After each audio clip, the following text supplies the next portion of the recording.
Hey guys, welcome to Priceless B Movies. Back in 1999, there was a horror movie that came out that has some of the worst reviews for any horror movie that you'll find on Rotten Tomatoes, but that I personally think is one of just the best horror movies of that decade. It's called House on Haunted Hill, a remake of the Vincent Price House on Haunted Hill. Now, before you start jumping down my throat because I just said how much I love that movie, I was about 12 years old when I first saw it, and some of the imagery in that film really haunted me, really disturbed me, and I thought that this was a fun horror movie that could be entertaining and genuinely shocking, sometimes at the same time, and it's not often, especially today, that you find a horror movie that can do that. That remake of House on Haunted Hill was directed by William Malone, and ever since then I've been kind of following his career, which is the only reason I ever really stumbled across this movie that I'm about to review for you, and that I think is just absolutely fantastic. Parasomnia.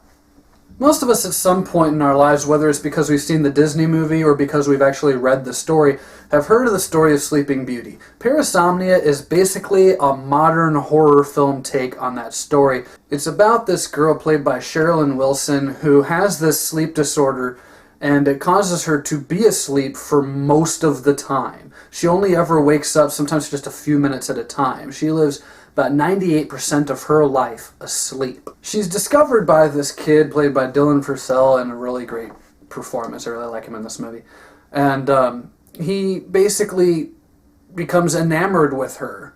And he tries to break her out of this hospital that he finds her in. And he tries to basically kind of bring her to reality, And things don't really go so well from there on in. See, the problem is there's this serial killer who's a mesmerist who for so many years has been in the next room while this girl's asleep, and he's been talking to her, and he's been messing with her dreams, and he's pretty much just corrupted this girl and completely hypnotized her. So now that this girl is kind of out in the open and not in the hospital anymore, he's free to control her and get her to do things like, fucking kill people. Eventually the kid has to go up against the serial killer because he escapes, and the last 20 minutes of this film are just breathtaking. This is a really, really, really sharp film, and you can watch it as either a straight supernatural horror movie or as this kind of gothic fairy tale. It really works both ways. In fact, it works on a lot more levels than that. When you consider how low the budget was for this movie, it's amazing that the effects look as great as they do.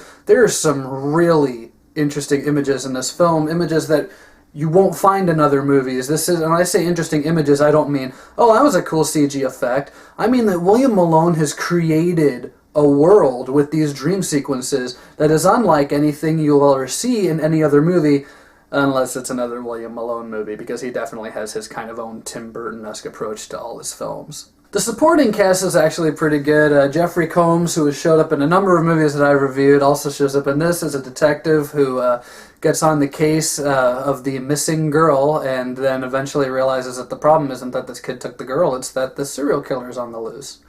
And that it might be the girl who's the serial killer. Also, Patrick Kilpatrick, who's has one of the most interesting names I've ever heard, who I remember from movies such as the Scanner sequel, and Remo Williams from back in 1985. Here he plays the serial killer, and he's him. He's a creepy guy in everything I see him in. So I can't say like he's bad in this. He's definitely good in this, but at the same time, it's nothing that I haven't seen him do in several other movies. He's definitely a haunting presence, and he's a real menace. So it's interesting when you really feel sorry for this kid going up against this really intimidating nutball. Without giving anything else away, because I do feel like I've already said too much about the plot of this movie, you definitely know now more than I knew about it before I started watching it.